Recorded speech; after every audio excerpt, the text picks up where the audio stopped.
लखवार करा शुक्राना, लखवार करा शुक्राना, फिर भी थोड़ा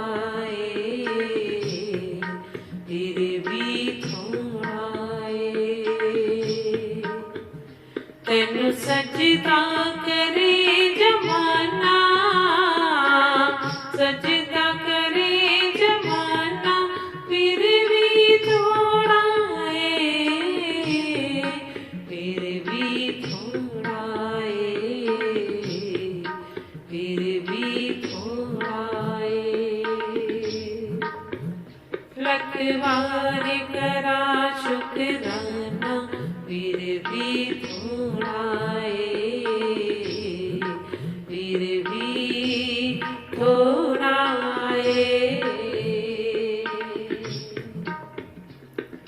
मैं कमली नो इलम न कोई, कदे न पीर मनाया।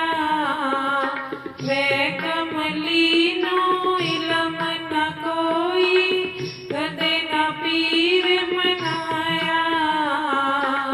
कीवे दस्सा में वड्याई, कागो हंस बनाया। कीवे दस्सा में वड्याई, कागो हंस बनाया। चाहे कोठे चढ़ चढ़ गावा, चाहे कोठे चढ़ चढ़ गावा, फिर भी थोड़ा फिर भी थोड़ा। तो सत्संग शुरू करने से पहले परमात्मा के नाम पे जयकारा लगाएंगे।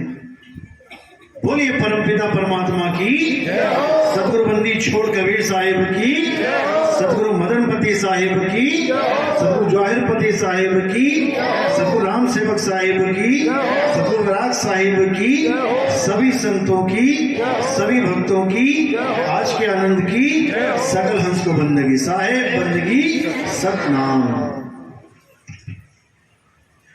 तो आज परमात्मा की अपार कृपा हुई, जो कालवासिया गांव में मूल ज्ञान का सत्संग हो रहा है।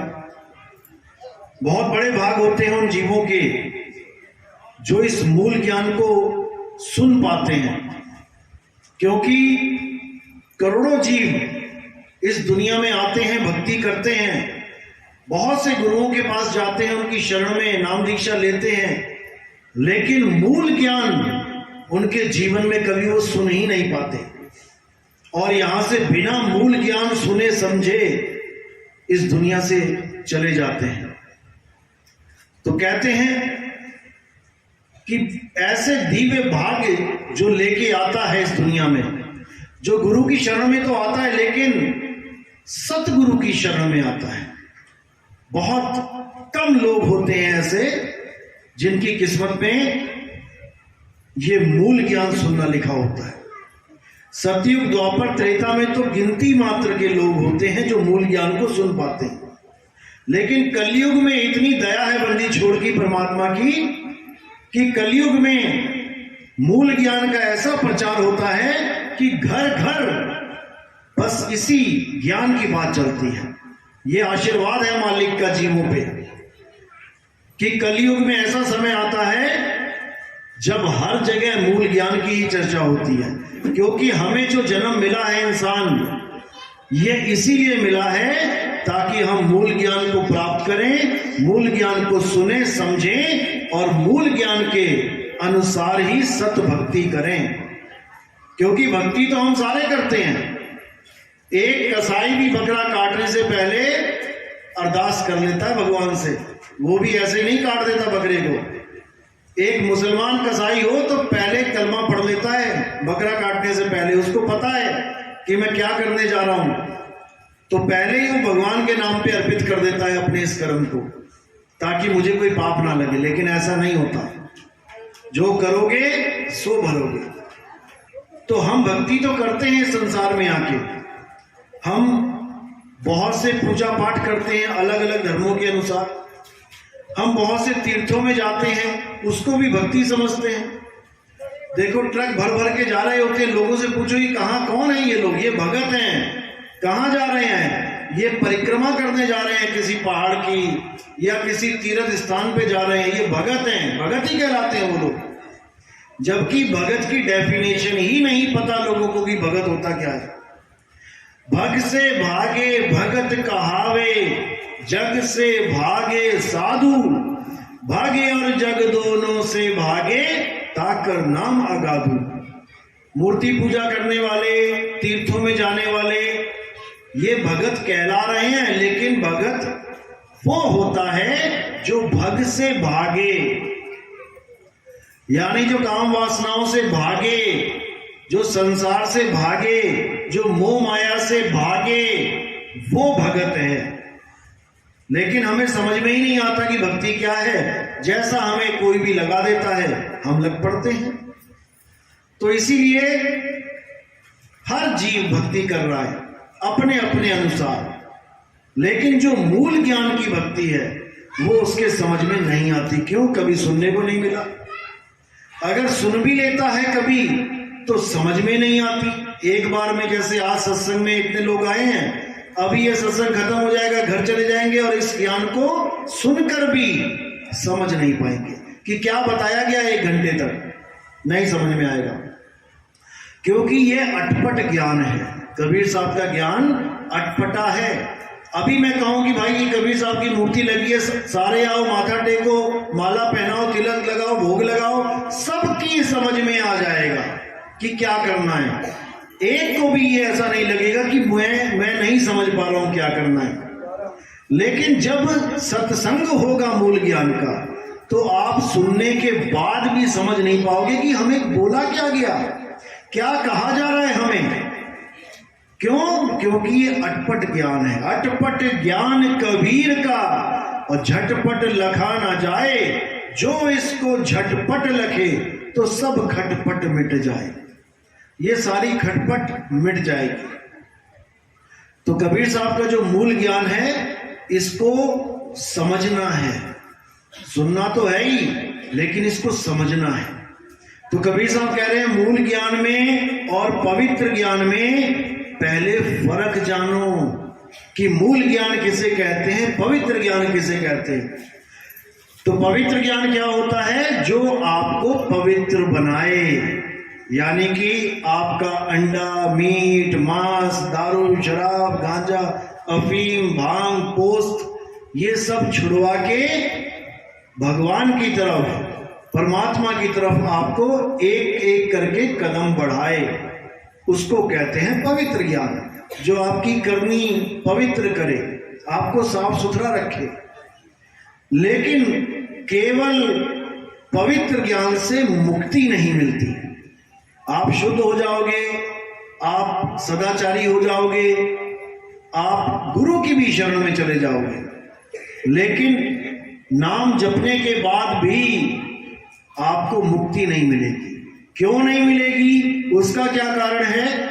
उसका कारण यह है कि आपने मूल ज्ञान को प्राप्त नहीं किया। इसीलिए कबीर साहब ने धर्मदास जी को जब ज्ञान दिया और समझाया कि धर्मदास अब तुम इसका प्रचार करो, लेकिन याद रखना मूल ज्ञान को अभी मत खोलना, जो गुप्त ज्ञान है उसको आपने नहीं खोलना है। तो वो बोले कि फिर क्या बताना है लोगों को? तब उन्होंने बोला कि अभी लोग काल के जाल में फंसे हैं, तुमने इनको केवल पवित्र ज्ञान देना है। पवित्र ज्ञान का मतलब उनको समझाना है काल क्या है, माया क्या है, 3 गुण क्या हैं, कहाँ हम फंस गए हैं, क्यों हमारा जन्म और मृत्यु हो रही है। हमें बच्चे कितने प्यारे लगते हैं, लेकिन बच्चा पैदा भी हो रहा है और थोड़े दिनों में चला भी जा रहा है, हम फिर दुखी के दुखी। कौन है जो इन सब मौतों का कारण है? ये क्यों मौतें हो रही हैं? इस दुनिया में क्यों मरते हैं लोग? ये दुनिया किसने बना दी है ऐसी कि जो भी पैदा हो रहा है मर रहा है? अगर दुनिया बनानी ही थी तो ऐसी बना देते जिसकी कभी मृत्यु ना हो, जो कभी बुराई ना हो, लेकिन ऐसी दुनिया नहीं है। इसीलिए इस दुनिया का नाम है मृत्यु लोक। अभी आपसे पूछे आप कहाँ रहते हो तो आप अपने शहरों का नाम बताओगे, मैं बठिंडा में रहता हूँ, मैं अबोहर में रहता हूँ, मैं हनुमानगढ़ में रहता हूँ, लेकिन असल में आप कहाँ रहते हो?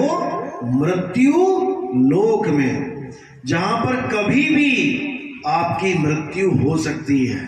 कभी भी कोई पूछने वाला नहीं है कि ये तो बच्चा है छोटा सा, ये क्यों मर गया, या तो ये जवान है अभी तो बूढ़ा भी नहीं हुआ, ये क्यों मर गया। कोई पूछने वाला नहीं है। गर्भ तक में बच्चा सेफ नहीं है, गर्भ में भी उसकी मौत हो सकती है। तो कौन है ये जो मौतें कर रहा है? अभी कोरोना से मरने लगे एक साथ, तब सबको फिक्र पड़ गया ये कैसे मर रहे हैं सारे, कौन मार रहा है? अच्छा, कोरोना मार रहा है। तो सबको चिंता पड़ गई, कोरोना से बचने का उपाय करने लगे। और जब एक एक करके मर रहे थे कभी कभी, तब कोई चिंता नहीं कर रहा, कोई नहीं पूछ रहा ये क्यों मार रहा है। तब कहते हैं इसकी आई थी मर गया। अरे भाई, तो कोरोना में भी तो आई थी तभी मरा, लेकिन तब कारण ढूंढ रहे हैं कि 50-50 हजार बंदे एक साथ मर रहे हैं, तब इनको दुख हो रहा है, तब इनको चिंता हो रही है। जो 50,000 बंदा एक साथ मरा, अरे भाई अलग अलग भी तो मरना ही था, उसने अलग अलग भी मरना था, एक साथ मर गया तो क्या हो गया, लेकिन वो चिंता का विषय बन जाता है। इसीलिए कबीर साहब कह रहे हैं, धर्मदास जी को बोला था कि तुमने केवल पवित्र ज्ञान समझाना है, ये बताना है कि दुनिया में इतनी मौतें होती हैं तो कौन मार रहा है उसे।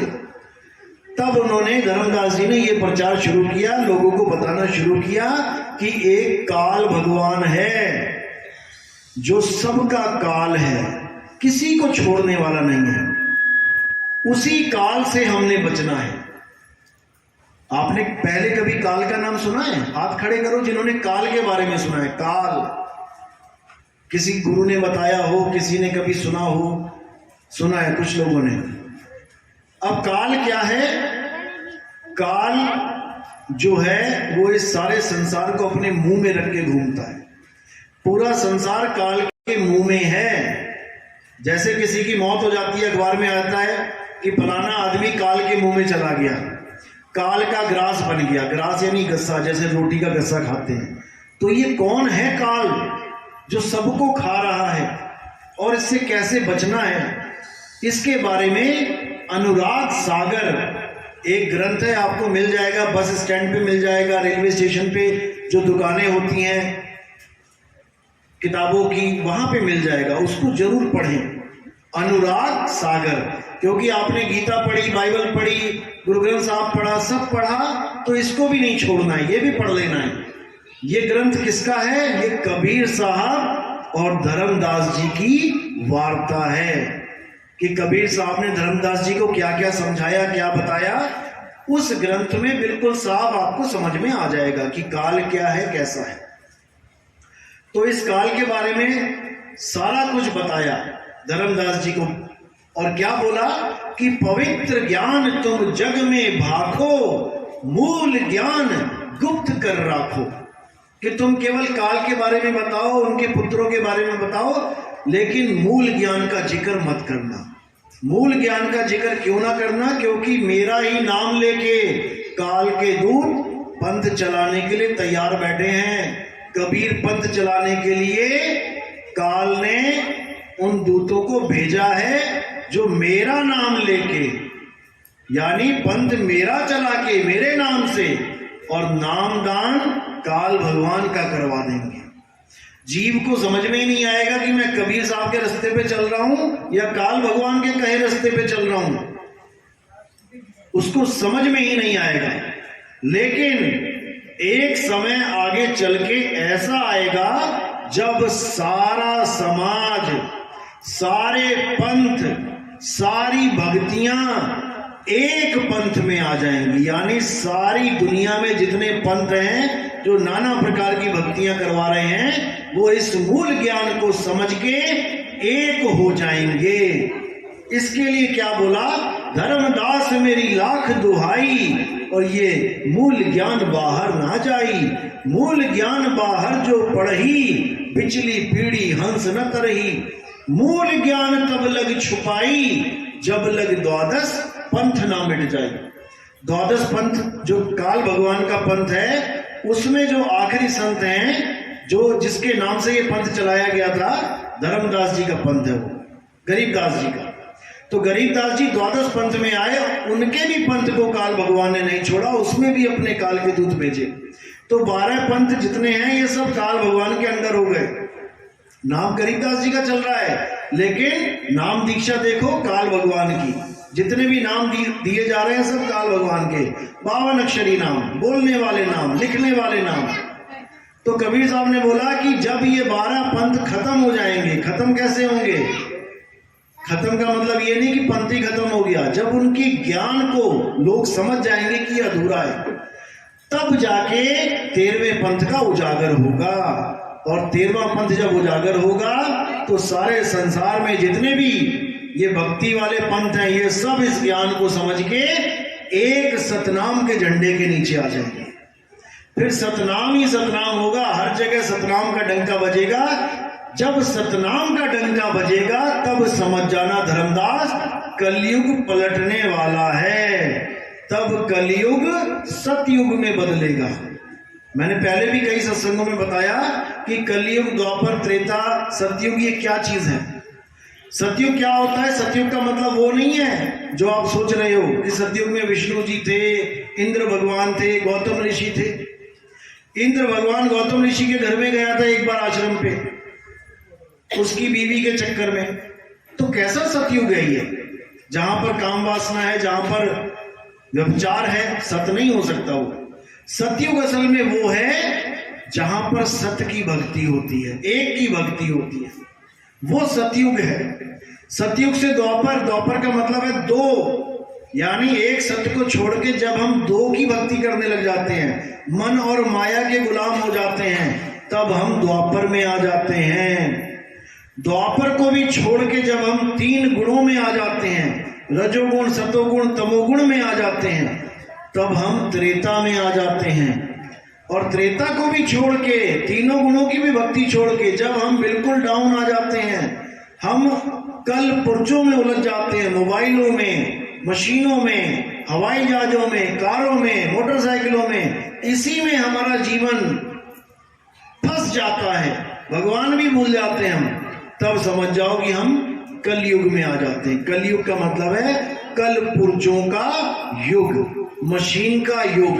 आज दुनिया भर की मशीनें हमारे पास है।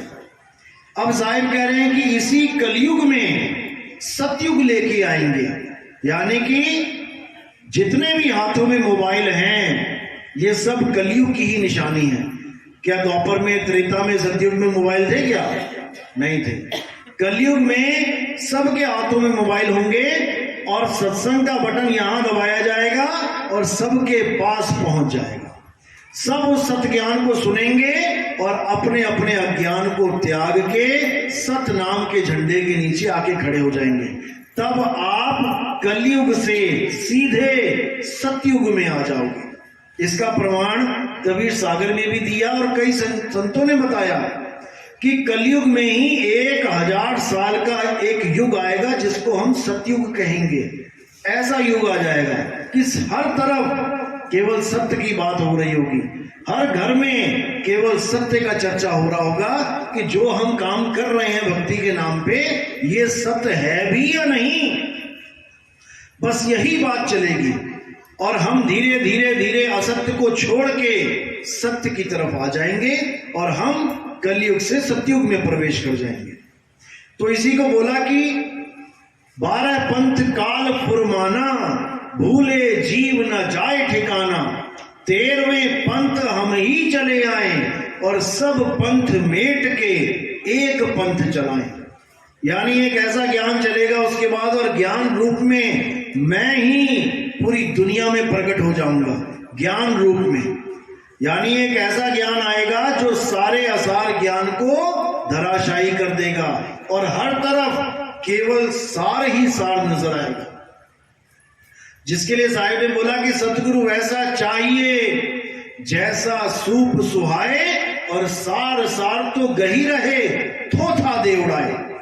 यानी भगत जितने भी भक्ति कर रहे हैं ये सब इस ज्ञान को सुनकर, समझकर जितना भी अज्ञान है उसे त्याग देंगे और एक सत्य को अपना लेंगे। और सत्य क्या है आज इस पे विचार करेंगे कि क्या है सत्य। हर संत ने सत्य की महिमा गाई है। किसी ने सत्य नाम बोला, किसी ने सत्य राम बोला, किसी ने सत्य पुरुष बोला, किसी ने सत्य करतार बोला। सबने सत्य की महिमा गाई है। लेकिन ये सत्य है कौन? ये सत्य है क्या? क्या ये केवल हिंदी के दो अक्षर हैं, सा और ता? इसी सत्य की पूजा करनी है क्या? नहीं। जैसे हिंदी के अक्षर है पा और नी, पानी, तो इसका मतलब इन अक्षरों का जो हमने बोला है इसकी एक वस्तु भी है, जिस वस्तु का ये नाम है। पानी नाम है पीने वाली वस्तु का। ऐसे ही सत, सत ये किसका नाम है? ये नाम है परमात्मा का। परमात्मा जो वस्तु है उसका नाम सत्य है। उसका नाम सत्य क्यों रखा है? क्योंकि उसका ना तो कभी जन्म होता है ना कभी मृत्यु होती है। जिसका कभी जन्म नहीं हुआ, जिसकी कभी मृत्यु नहीं होगी, वो सत्य ही है। अब कौन है वो जिसका कभी जन्म नहीं होता, जिसकी कभी मृत्यु नहीं होती? बस आपने इस पे विचार करना है, उसको समझना है। अगर उसको समझ लिया तो उसको अपनाना है। बस इतना करने पे आप सत्संगी कहलाओगे। हम आज हर गुरु की संगत अपने आप को क्या कहती है? सत्संगी। हर गुरु के प्रवचन को हम क्या बोलते हैं? सत्संग। कि फलाना गुरु जी आए हैं, चलो सत्संग में चले। यहां तक कि मंदिर में जो पूजा करने जा रहे हैं वो भी ये कह रहे हैं चलो सत्संग में चलें। सत्संग का मतलब जिस दिन समझ में आ गया आपको, उसके बाद कभी ये नहीं बोल पाओगे कि कोई सत्संग में जा रहा है। सत्संग दो अक्षरों, दो शब्दों का मेल है, सत संग, यानी सत्य का संग करना। भगवानों की बातें सुनना या अच्छी अच्छी बातें सुनना, इसको सत्संग नहीं कहते, इसको प्रवचन कहते। ये प्रवचन है जो आप टीवी पे देख रहे हो या कोई भी आ रहा है और बातें कर रहा है भगवान की, ये केवल प्रवचन है। सत्संग क्या है? सत्संग वो है जहां पहले आपको ये बताया जाए कि सत्य है क्या, उसके बाद आपको ऐसा विवेकी बना दिया जाए कि आप उसका संग कर सको बिना डरे। क्योंकि डर भी बहुत ज्यादा है। किस बात का डर? अज्ञान को छोड़ने का डर, झूठ को त्यागने का डर कि मेरे साथ कहीं बुरा ना हो जाए। मैंने अगर असत्य को छोड़ दिया तो कहीं मेरे घर में कोई, परिवार में कोई विपत्ति ना आ जाए। ये डर फंसा पड़ा है लोगों में। अब ये डर कब निकलेगा? जब हम सतनाम को जानेंगे, तब हम क्या हो जाएंगे? निर्भय। देखो मूल मंत्र में क्या आ रहा है? एको सतनाम कर्ता पुरुष निर्भय, उसके बाद निर्वैर। ये दोनों गुण आप में आने लग जाएंगे जब आप सत्य के साथ जुड़ोगे। पहले तो निर्भय हो जाओगे आप, मृत्यु तक का भय आप में नहीं रहेगा अगर आप सच में सत्संगी हो गए तो। निर्भय हो जाओगे और निर्वैर हो जाओगे। किसी के साथ वैर विरोध भी नहीं रहेगा आपका। कोई आपको अगर गलत बोल भी गया, आप बड़े आराम से सहन कर जाओगे क्योंकि आप सत्य से जुड़े हुए हो। तो इसी को आज समझाया जाएगा कि सत्य है क्या। तो सत्य क्या है? जिसका कभी जन्म ना हो, जिसकी कभी मृत्यु ना हो। तो क्या है वो जिसका कभी जन्म नहीं होता, जिसकी कभी मृत्यु नहीं होती? वो है आत्मा। हे अर्जुन, आत्मा अजन्मा है। आत्मा का ना तो कभी जन्म होता है, ना ही आत्मा की कभी मृत्यु होती है। ये शरीर तो कपड़े हैं। ये जितने भी शरीर हैं, ये इस आत्मा के कपड़े हैं। हम और तुम ये कपड़े नहीं हैं। हम और तुम आत्मा हैं। अगर कोई ये सोचता है कि आत्मा किसी के द्वारा मारा जाता है या आत्मा को कोई मार सकता है, तो ये अज्ञान है। आत्मा कभी नहीं मरता, आत्मा को कोई नहीं मार सकता। तो सत्य क्या है? आत्मा ही सत्य है। और सत्य के साथ जुड़ जाने पर, सत्य का ज्ञान हो जाने पर आप क्या हो जाते हो? सत्संगी। सत्संगी का दूसरा नाम क्या है? आत्मज्ञानी। क्योंकि आत्मा ही सत्य है और आत्मा का ज्ञान जिसे हो गया वो आत्मज्ञानी हो जाता है। और इस दुनिया में हमें कौन सा ज्ञान प्राप्त करना है? आत्म ज्ञान। जिसके लिए कबीर साहब ने बोला, जल में मीन प्यासी मोह देखत आवे हासी, आत्म ज्ञान बिना नर भटके कभी काबा कभी काशी। आत्म ज्ञान के बिना नर भटक रहा है। अब इसकी भटकना कहां है? कभी काबा कभी काशी। कोई मुसलमान है तो काबा की तरफ भाग रहा है कि अल्लाह को चाहिए, अल्लाह प्राप्त करना है, तो चलो भाई काबा में, मक्का मदीना में। क्यों? जो मक्का मदीना ना जा पाए सारी उम्र, उनको क्या अल्लाह नहीं मिलेगा? और कोई भाग रहा है काशी। क्यों? कि मृत्यु होने वाली है, चलो काशी। जो काशी में मरेगा वो स्वर्ग में चला जाएगा। तो यानी जो कभी काशी ना गया वो तो सब नरक में चले गए। ये बिल्कुल घोर अज्ञान है। कबीर साहब कहते हैं कि तेरा साईं तुझ में है, जाग सके तो जाग, और ज्यों तिलमाही तेल है, ज्यों चकमक में आग। अब तिल में तेल है तो तिल कहां ढूंढने जाए तेल को? कौन से काबा, कौन सी काशी में जाए वो? अरे उसी में तेल है। तिल अपने आप में ही तेल को प्राप्त करेगा, लेकिन समझ में नहीं आ रहा कैसे। जैसे दूध में घी है, अब कोई कहे कि दूध में हाथ डाल के घी निकाल लो तो नहीं निकलेगा, लेकिन ज्ञान हो गया है कि दूध में घी है। तो कैसे निकलेगा? जब हमें कोई भेद बता देगा कि दूध से कैसे दही बनाना है, दही से कैसे मक्खन बनाना है, मक्खन से कैसे घी बनाना है, तब हमें ज्ञान हो जाता है। अब हमें कहीं भटकने की जरूरत नहीं है। हमारे पास दूध है, दूध में से बैठे बैठे ही हम वहीं पे घी निकाल देंगे। इसी प्रकार मेरा साईं मुझ में है, लेकिन मुझे पता ही नहीं है कि मैं प्रकट कैसे करूं उस साईं को। बस यही दुविधा है।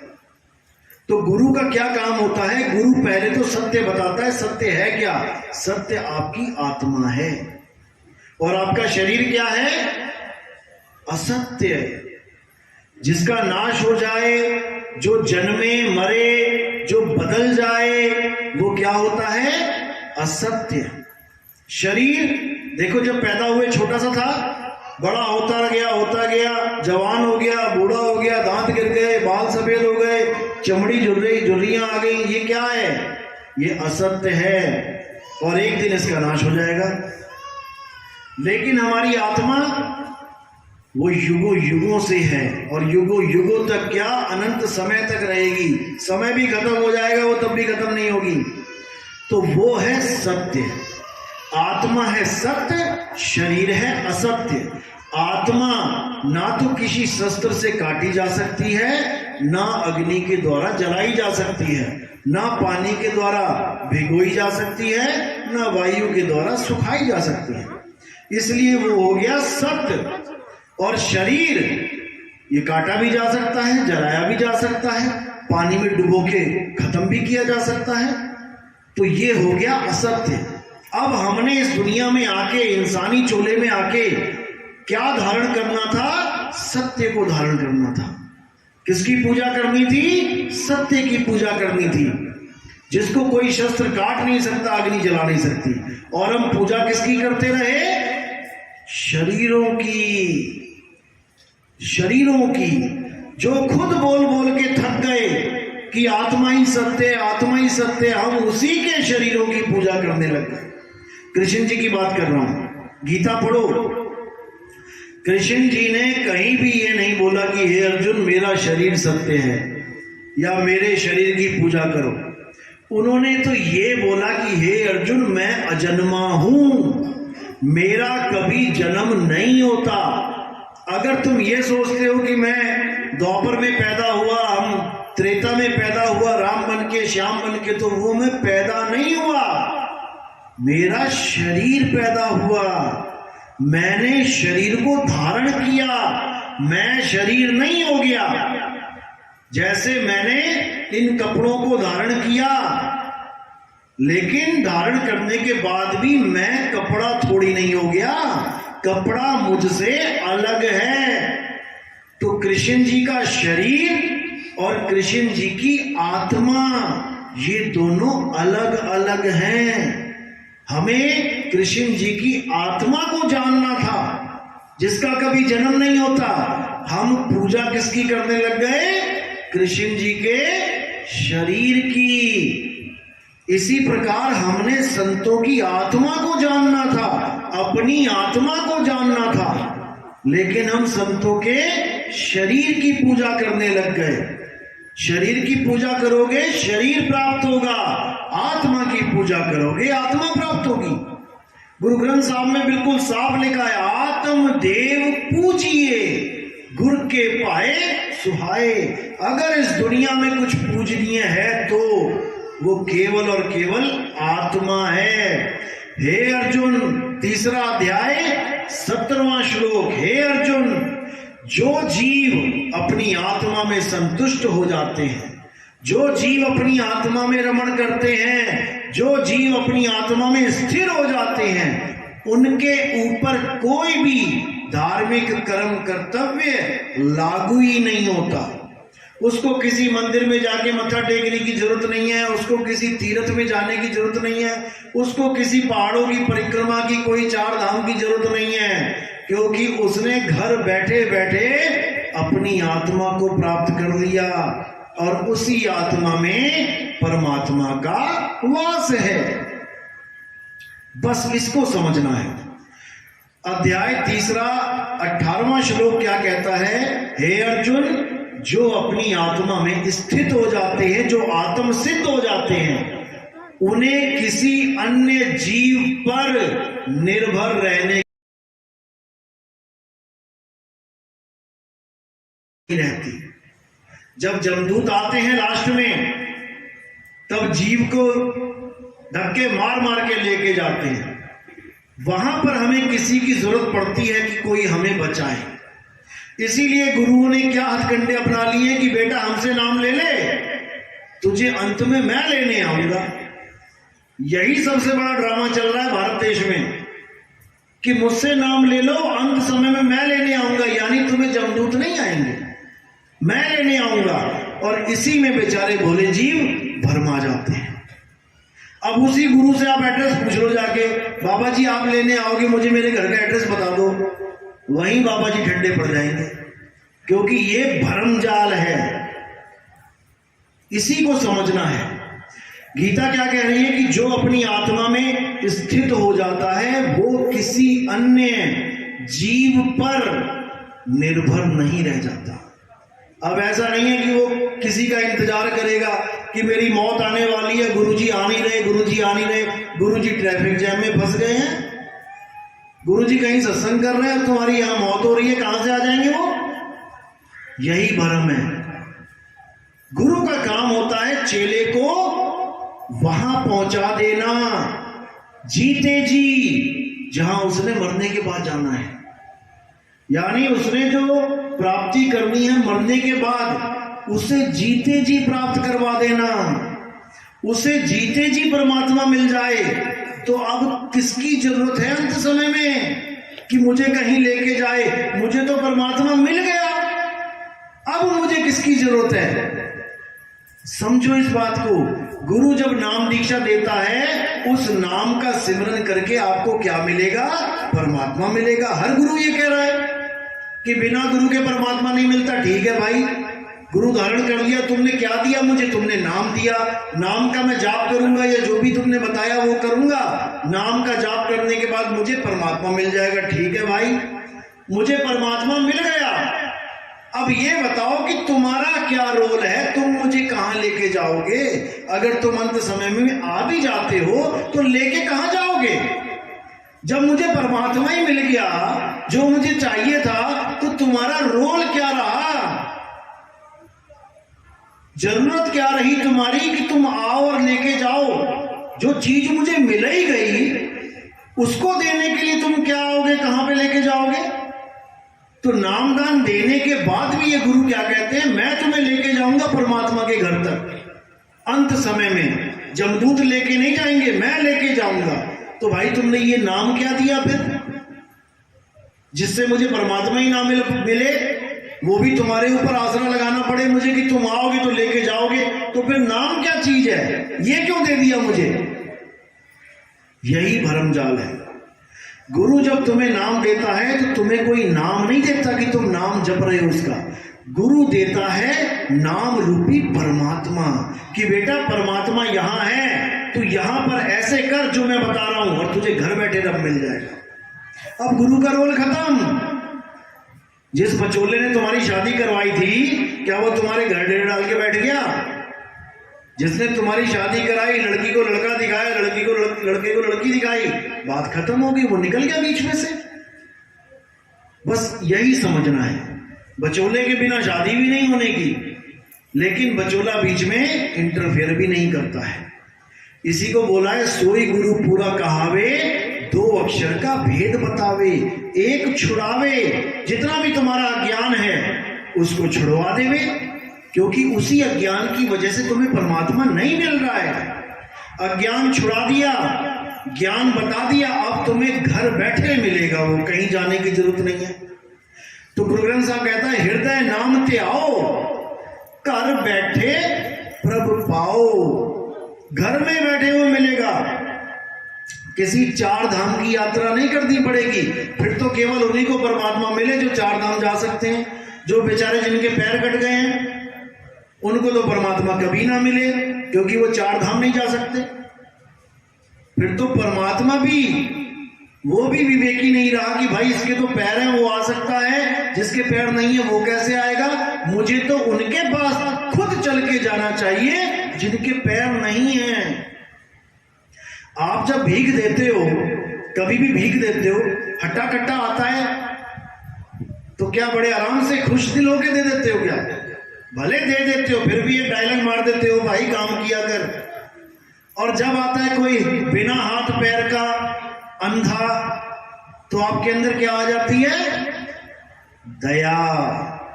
आप कहते हो भले मैं साल भर किसी को ना दूं, लेकिन इसको मैं 100 का नोट जरूर दे दूं। तो जब एक जीव में इतनी दया आ जाती है कि हाथ पैर कटे हुए हैं, इसको थोड़ी मदद ज्यादा करनी चाहिए, तो वो परमात्मा नहीं देखता कि ये तो हट्टे कट्टे हैं, ये तो चार धाम एंजॉय करने भी जा रहे हैं, भक्ति करने भी जा रहे हैं, ये तो जा सकते हैं। लेकिन जो नहीं जा सकता, क्या वहां तक मुझे खुद चल के नहीं जाना चाहिए? वो भी सोचता है। इसीलिए परमात्मा क्या करता है, जिन जीवों पे दया करनी होती है उनको संतों से जोड़ देता है। गुरु ग्रंथ साहब में साफ वाणी लिखी है, प्रभु कृपाल कृपा करे, नाम नानक साधु संग मिले। जब परमात्मा जीवों पे दया करता है तो क्या करता है, वो एक साधु के साथ उनको संग कर देता है, कि एक साधु भेज देता है, जा बेटा प्रचार कर बढ़िया से और सबको सत्य बता। जो जो उसको सुनता है, जो जो उसके साथ हो लेता है, वो सब परमात्मा तक पहुंच जाते हैं। क्यों? क्योंकि वो सत्य असत्य का निर्णय करके रख देता है कि सत्य क्या है, असत्य क्या है। तो हमारे जीवन में अगर परमात्मा हमसे दूर है तो केवल इसलिए दूर है क्योंकि हमें सत्य पता ही नहीं है, हमें सही से भक्ति करनी आ ही नहीं रही है। दूध में से घी कैसे निकालना है, अगर सही विधि पता है तो निकलेगा। और अगर किसी ने बता दिया कि दूध में चूना मिला दे, उसके बाद उबाल दे, घी निकल आएगा, तो निकल आएगा क्या? मिला दो चूना दूध में और उबाल दो, कभी घी नहीं निकलेगा। क्यों? ये विधि गलत है।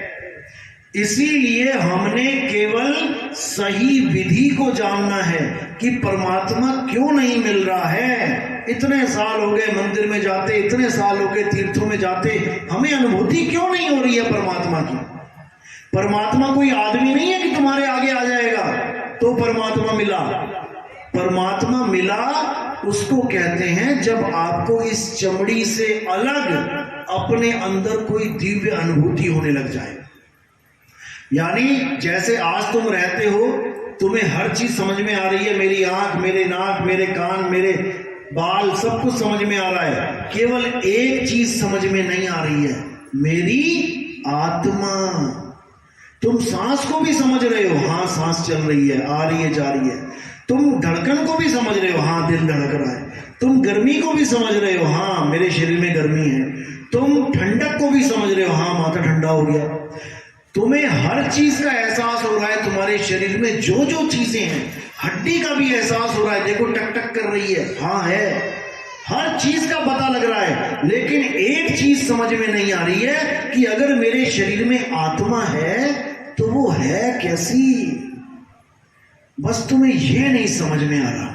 और सबको पता है कि मेरे शरीर में आत्मा है, सबको पता है आत्मा से ही मेरा शरीर चल रहा है, लेकिन हमें ये नहीं पता लग रहा आत्मा होती कैसी है।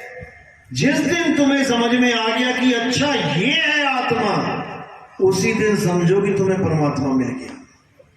क्योंकि आत्मा परमात्मा एको करे, अंतर की दुविधा अंतर मरे। ये नानक साहब की वाणी है कि आत्मा परमात्मा एक कब होगा, जब तुम अपने आत्मा को चीन लोगे। जब लगना चीन होगे आत्म, तब लगना मिली है परमात्म। दुनिया परमात्मा को भाग रही है ढूंढने के लिए, कभी नहीं मिलेगा। तुम सीधे घी को ढूंढना चाहते हो, कभी नहीं मिलेगा। ढूंढ के दिखा दो। तुम्हारे सामने दूध भी पड़ा होगा, तब भी उसको रिजेक्ट मार दोगे कि ये घी नहीं है, इसको भी फेंक दो नाली में। अगर तुम सीधे घी ढूंढने भागोगे तो तुम्हें घी कहीं मिलेगा ही नहीं। ना तो घी पेड़ों पे होता है, ना आसमान पे होता है, ना जमीन पे होता है, ना फूलों में होता है, ना पंखुड़ियों में होता है, ना जमीन के अंदर होता है। अगर कोई बोले जो चीज घी नहीं है उसको नाली में फेंक दो, तो तुम अज्ञानी होके तुम दूध को भी फेंक दोगे, क्योंकि तुम दूध को भी घी नहीं कहते। तुम कहोगे नहीं नहीं ये तो दूध है, ये भी नहीं चाहिए, हमें तो घी चाहिए। जैसे हम आज कहते हैं कि भैया आत्मज्ञानी बनो, अरे हमें आत्मज्ञानी नहीं बनना, हमें तो परमात्मा को पाना है। कुछ ऐसे भी मिल जाते हैं जो परमात्मा को पाना चाहते हैं और आत्मा से नफरत कर रहे हैं। तो साहिब क्या कह रहे हैं, अरे भाई तेरा परमात्मा तेरी आत्मा में है, तेरा घी तेरे दूध में है। तुम पहले दूध को तो जान ले, वो अपने आप मिल जाएगा घी। तूने दूध उठा के नाली में फेंक दिया, अब घी कहां मिले तुझे? आत्मा का तूने ज्ञान ही नहीं लिया, परमात्मा कहां से मिले? नहीं मिलेगा। तो इसीलिए सबसे पहला पाठ है सत्संगी होने का, कि सत्य को जानो। और सत्य क्या है? हे अर्जुन, आत्मा ही सत्य है। जो सनातन धर्म कहते हैं बहुत प्राचीन है, इसकी कोई गिनती नहीं बता सकता, तारीख नहीं बता सकता। ये आत्मा ही सनातन है, इसकी कोई तारीख नहीं बता सकता कि आत्मा कब पैदा हुई और कब मरेगी। आत्मा ही सनातन है, लेकिन हमें समझ में नहीं आ रहा, इसलिए हम आत्मा को छोड़ के शरीरों की पूजा में लगे हैं। अरे शरीर तो टाइम में आते हैं, समय में आते हैं। आज कोई प्रसिद्ध हो गया, उसको भगवान मान के बैठ गए तुम, तो वो तो टाइम में आया है। उसकी फोटो की पूजा होने लग गई, उसके नाम के मंदिर बना दिए, वो तो अभी आया है। तब कौन था? जब ये संसार भी नहीं बना था। तब कौन था? जब आदमी भी नहीं था। तब ये नाम कहां थे? जब आदमी को पढ़ना लिखना बोलना नहीं आता था। तब ये हिंदी भाषा, पंजाबी भाषा, उर्दू भाषा कहां थी? ये कहां थे भगवानों के नाम? जब ये आदमी अक्षरों की भी खोज नहीं कर पाया था। तो वो सतनाम तब भी था, जिसके लिए बाबा नानक ने संकेत भी किया। आद सच जुगाद सच है भी सच, नानक होसी भी सच। कि मैं जिस सतनाम की बात कर रहा हूं वो ये सतनाम नहीं है कि 4 अक्षर लिख दिए सत सतनाम, ये मेरा सतनाम है, इसका मैं जाप करता हूं। मैं नहीं करता इसका जाप, ना मैं वाहेगुरु का जाप करता हूं, क्योंकि वाहे गुरु ये भी अक्षर कब आए? जब ये 52 अक्षर आए। जब आदमी ने पढ़ना लिखना सीखा तब वाहेगुरु का नाम भी लिखना शुरू कर दिया। लेकिन वो नाम कौन सा है जो आद सच, यानी ये दुनिया भी नहीं थी तब भी वो था, वो कौन सा नाम है उसको जानना है। वो है सच, वो है सत्य। उसको जानने पर आप सत्संगी कहलाओगे, ना कि इन अक्षरों को जो इंसानों ने बनाए हैं उसको जप जप के लोग सोच रहे हैं कि मैं तो सत्संगी हूं। किसी गुरु ने नाम पकड़ा दिए 5 ज्योतिर्निरंजन ओंकार आरंकार सोहम सतनाम, इसको सोच रहा है जप जप के मैं तो सत्संगी हूं। किसी ने पकड़ा दिया सतपुरुष अकाल मूर्त शब्द स्वरूपी राम, उसको सोच रहा है जप जप के मैं सत्संगी हो गया। किसी ने पकड़ा दिया ओम तत्सत, किसी ने पकड़ा दिया वाहेगुरु वाहेगुरु, कबीर पंथियों ने पकड़ा दिया सत कबीर। अरे ये सारे अक्षर 52 अक्षर है भाई, ये सारे नकली नाम हैं। गुरु ग्रंथ साहब में साफ बोल दिया गया, कृत्रिम नाम कथे तेरे जिहिबा, सत्य नाम तेरा परापुर बला। कि जितने भी नाम इस जीव से बोले जाते हैं, कोई भी नाम, राम राम वाहे गुरु अल्लाह अकबर जय श्री राम जय हनुमान जय कबीर, कोई भी नाम है, ये सब जीव के आधार पे चलते हैं। तो कबीर साहब ने खुलासा कर दिया, 52 अक्षर जीव आधारा, आदि अक्षर जीव्या से न्यारा। वाही को सत सिमरण कहिए, सिमर सिमर नर उतरो पारा। 52 अक्षरों से परे क्या है? तुम्हारी आत्मा। तुमने अपनी आत्मा को जानना है, और तुम्हारा परमात्मा आत्मा में वास करता है, इसलिए तुम्हारी आत्मा अजर अमर अविनाशी है। बस तुमने इतना जानना है, इसके अलावा सब झूठ है, सत्य के अलावा सब असत्य है। तो सत्य के साथ जुड़ना है, सत्य को जानना है।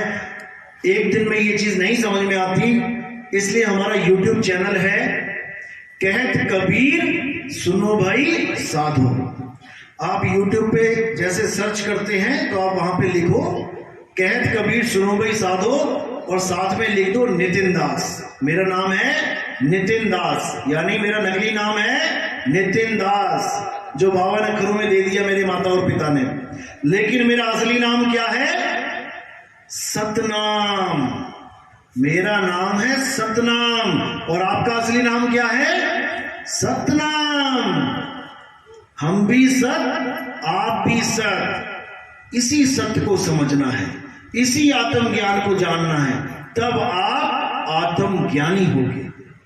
तो YouTube चैनल है कहत कबीर सुनो भाई साधो नितिन दास। आपने जैसे इसको सर्च किया, अब वहां पे सीरियल नंबर लिखे होंगे सत्संग के, सत्संग नंबर 1 2 ऐसे आपके सामने आ जाएंगे। तो आपने 1 नंबर से स्टार्ट करना है। ऐसा भी हो सकता है आपके सामने सीधे 208 209 आ जाए, लेकिन आपने वहां पे लिख देना है नितिन दास सत्संग नंबर 1, तो आपके सामने सत्संग नंबर 1 आएगा। फिर आप लिख दो 2, अगर आपने 1 देख लिया, फिर नीचे लाइन में 2 3 4 5 आते ही चले जाएंगे। उसके बाद आपने सीरियल वाइज सुनना है सत्संग, 1 सुना 2 सुना 3 सुना, धीरे धीरे करते करते जैसे ही 50 52 तक आओगे तो याद रखना 52 अक्षरों से परे हो जाओगे। वहां तुम्हें जब तक तो पूरी सोच ही आ जाएगी कि क्या करना है क्या नहीं करना है। उसके बाद आपका एक नया जीवन शुरू होगा, और वो जीवन होगा आत्मज्ञानी वाला। अभी तक कौन से ज्ञानी बने हुए थे आप? मूर्ति ज्ञानी, अक्षर ज्ञानी, मंत्र ज्ञानी, जप तप ज्ञानी, भूत प्रेत ज्ञानी, पितर ज्ञानी, देवता ज्ञानी। लेकिन अब आप बन जाओगे आत्मज्ञानी। तो हमने आत्म ज्ञान को प्राप्त करना है और आत्मा में ही लीन रहना है। गीता का यही सार है। गीता का सार क्या है? कि अपनी आत्मा को पहचानो और आत्मा में लीन रहो।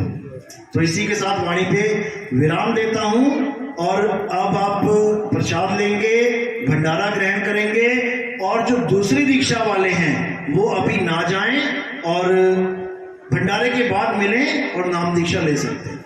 बोलिए सतगुरु बंदी छोड़ सतगुरु सत्य कबीर साहिब की सदा ही जय। साहिब बंदी की सदा।